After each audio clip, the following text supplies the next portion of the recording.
Salam sejahtera.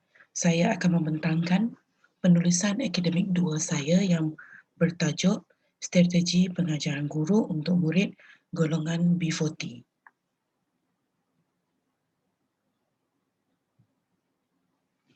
Abstrak untuk kajian saya berbunyi, pembelajaran aktif ialah satu kaedah pengajaran dan pembelajaran yang dapat meningkatkan pencapaian akademik pelajar. Strategi pengajaran guru menentukan sesuatu yang bermakna untuk murid, terutamanya golongan kurang berkemampuan. Kajian ini tentang strategi digunakan oleh guru di sebuah sekolah di Pekan Kapit. Responden digunakan semua guru mengajar tahap 2 dan murid daripada golongan bottom 40 iaitu B40. Reka bentuk kajian yang diaplikasikan dalam kajian ini ialah berbentuk kajian jenis kes, jenis deskriptif. Kajian ini dijalankan dengan menggunakan instrumen temu buah berstruktur dan pemerhatian. Kajian ini penting untuk menjawab persoalan kajian, iaitu berpastikan kepada 2 persoalan. Pertama, mengenal pasti strategi pengajaran guru yang sesuai diaplikasikan kepada golongan murid daripada golongan B40 dan mengenal pasti persepsi guru terhadap cara pembelajaran yang diperhatikan oleh murid golongan B40 dalam proses pengajaran dan pemudahcaraan. Kata kunci dalam kajian ini ialah strategi pengajaran guru murid golongan B40 dan prestasi akademik. Untuk pengenalan, saya menyentuh tentang pengalaman mempengaruhi gaya pengajaran dan pembelajaran guru selain pengetahuan praktikal. Keberkesanan pembelajaran bergantung kepada gaya pengajaran dan pembelajaran yang diamalkan di dalam kelas. Untuk meningkatkan hasil pembelajaran, guru perlu mempunyai pengetahuan, kemahiran, kebolehan dan sikap yang baik di dalam dan di luar kelas. Satu proses pengajaran dan pembelajaran mesti mempunyai objektif khusus untuk dicapai oleh setiap pelajar. Oleh itu, guru perlu menyedari apa yang terlibat dalam proses pengajaran dan pembelajaran dan mengambil kira faktor dapat menyumbang kepada hasil pembelajaran mereka. Proses pengajaran memerlukan strategi pendekatan, kaedah, teknik dan aktiviti tertentu untuk membantu proses tersebut pengajaran dilaksanakan. Dalam kajian ini, saya menyertakan 2 tujuan penyelidikan dijalankan. Yang pertama, mengenal pasti strategi pengajaran guru yang sesuai diaplikasikan kepada golongan murid daripada golongan B40.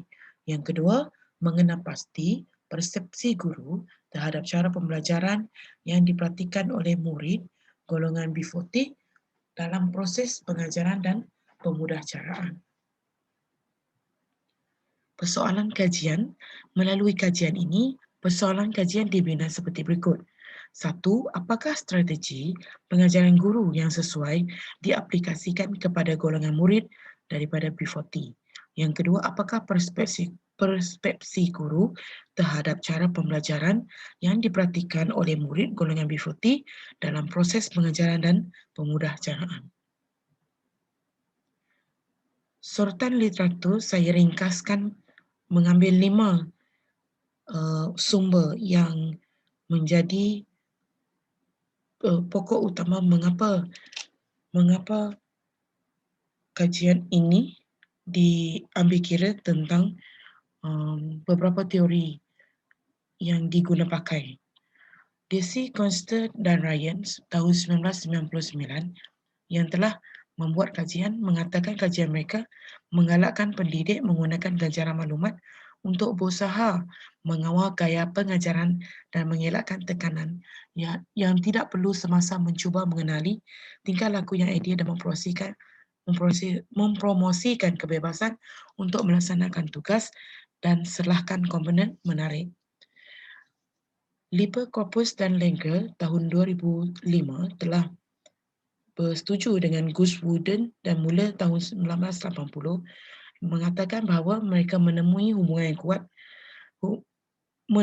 kuat hubungan negatif antara motivasi intrinsik dan sikap menghindari kerja belajar, di mana lebih banyak menunjukkan motivasi mempunyai lebih banyak pengaruh daripada kecerdasan dalam meramalkan perbezaan pencapaian akademik. Green dan Book tahun 2007 mengatakan bahawa pendidikan dipandang sebagai beban oleh pelajar yang kurang motivasi sehingga memberi kesan untuk mendorong mempengaruhi orang lain ke arah pemikiran sama. Pelajar boleh terdedah kepada turun naik motivasi ketika menjalankan pendidikan di tahap apapun yang mempengaruhi pencapaian akademik. Keperluan realisasi diri dikonsepkan oleh Abraham Maslow sebagai sikap tidak mementingkan diri sendiri mungkin bertanggungjawab atas perbezaan antara motivasi individu dalam persekitaran akademik. Peti tahun 2014 mengatakan pelajar menggabungkan matlamat dalaman dengan tujuan mereka sendiri, memilih untuk belajar lebih mudah untuk mendapatkan kepuasan segera. Pelajar didorong oleh sosial diri dan harga diri perlu mencapai pencapaian akademik, ada rasa kekitaan, harga diri mereka ditingkatkan dan mereka menjadi lebih termotivasi untuk berprestasi yang baik. Oztuk tahun 2015 menyatakan di Facebook mendedahkan sebagai alat pembelajaran yang berguna, pengaruh masyarakat yang tidak dipercayai dan boleh diabaikan terhadap motivasi harga diri, pengiktirafan sosial dan penyesuaian budaya akan membawa hasil akademik yang positif. Didapati bahawa pengajaran dan kehadiran kognitif di platform media sosial adalah peramal dinamik yang lebih tinggi boleh dipercayai. Bab 3 kaedah kajian, seperti yang saya maklumkan di bahagian abstrak tadi, kajian ini merupakan kajian kes jenis deskriptif. Ada dua yang perlu diberi perhatian dalam kajian ini. Yang pertama, kita akan melihat pelaksanaan strategi pengajaran guru.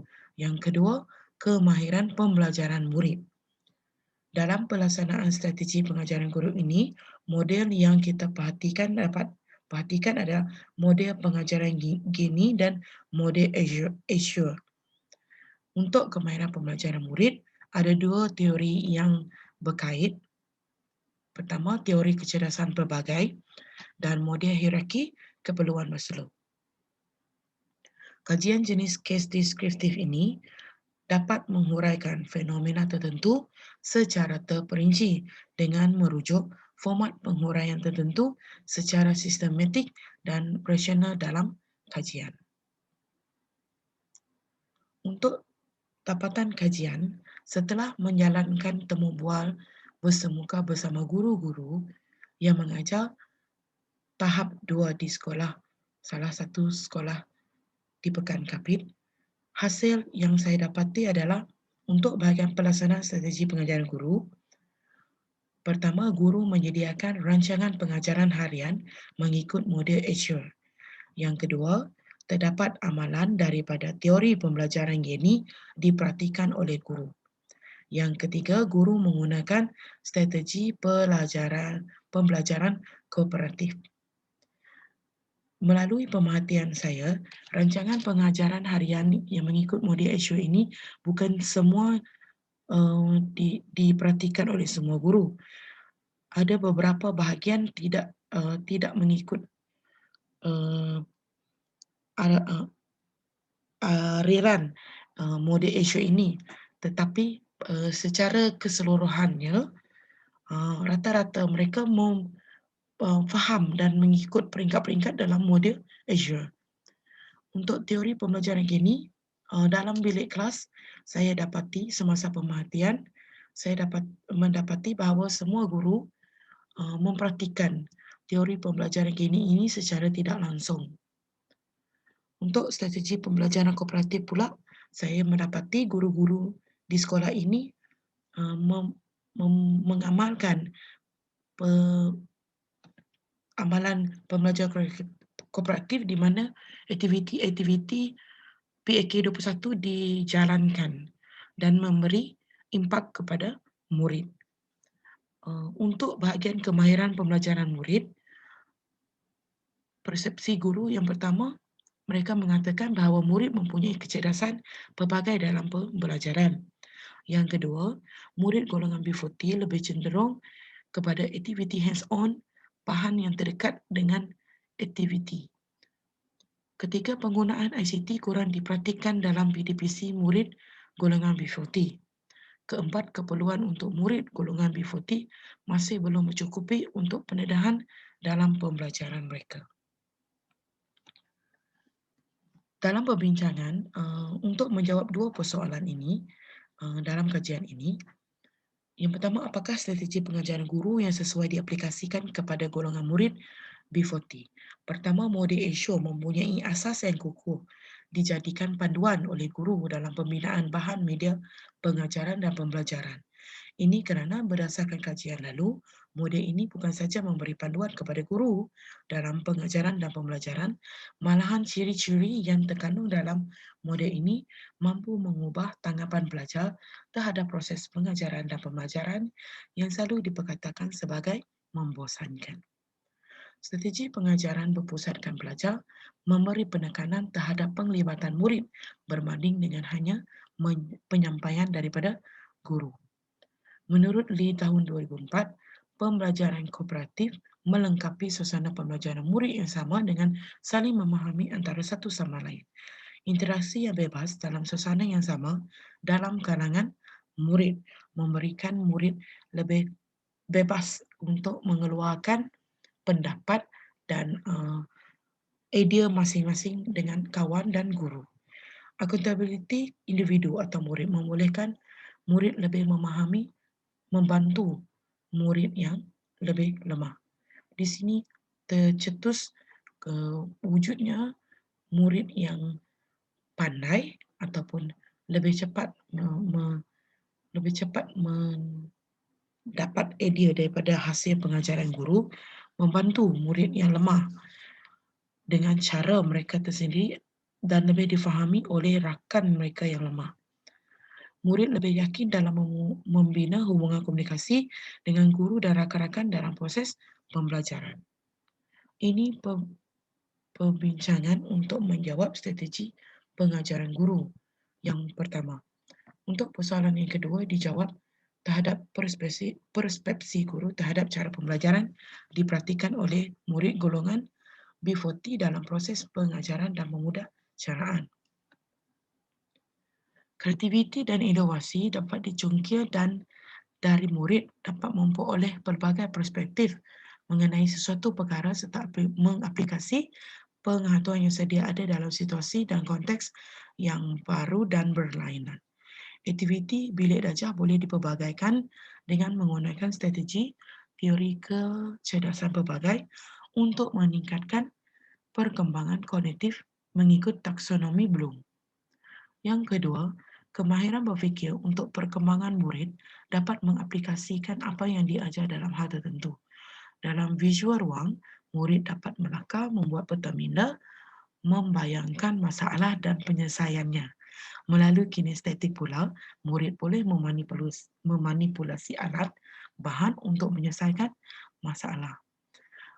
Kurang mampu memiliki peranti ICT, salah satu pengharang guru untuk mendedahkan murid golongan B40 terdedah dengan pembelajaran abad ke-21 yang menggunakan ICT. Tidak dinafikan gaya pembelajaran murid masih lemah kerana faktor dalaman seperti keperluan asas murid tidak selamat dan sesuai untuk murid. Kesimpulan daripada hasil dapatan kajian dan perbincangan telah melengkapi persoalan kajian. Deskriptif melalui hasil temu buah terbuka dan tertutup dapat merungkai amalan serta mendedahkan cara pembelajaran murid golongan B40. Murid golongan B40 cenderung belajar secara hands-on berbanding dengan secara teori dan contoh yang digunakan haruslah dekat dengan kehidupan seharian mereka. Itu saja daripada pembentangan hasil kajian yang telah saya jalankan sepanjang semester ini. Sekian, terima kasih.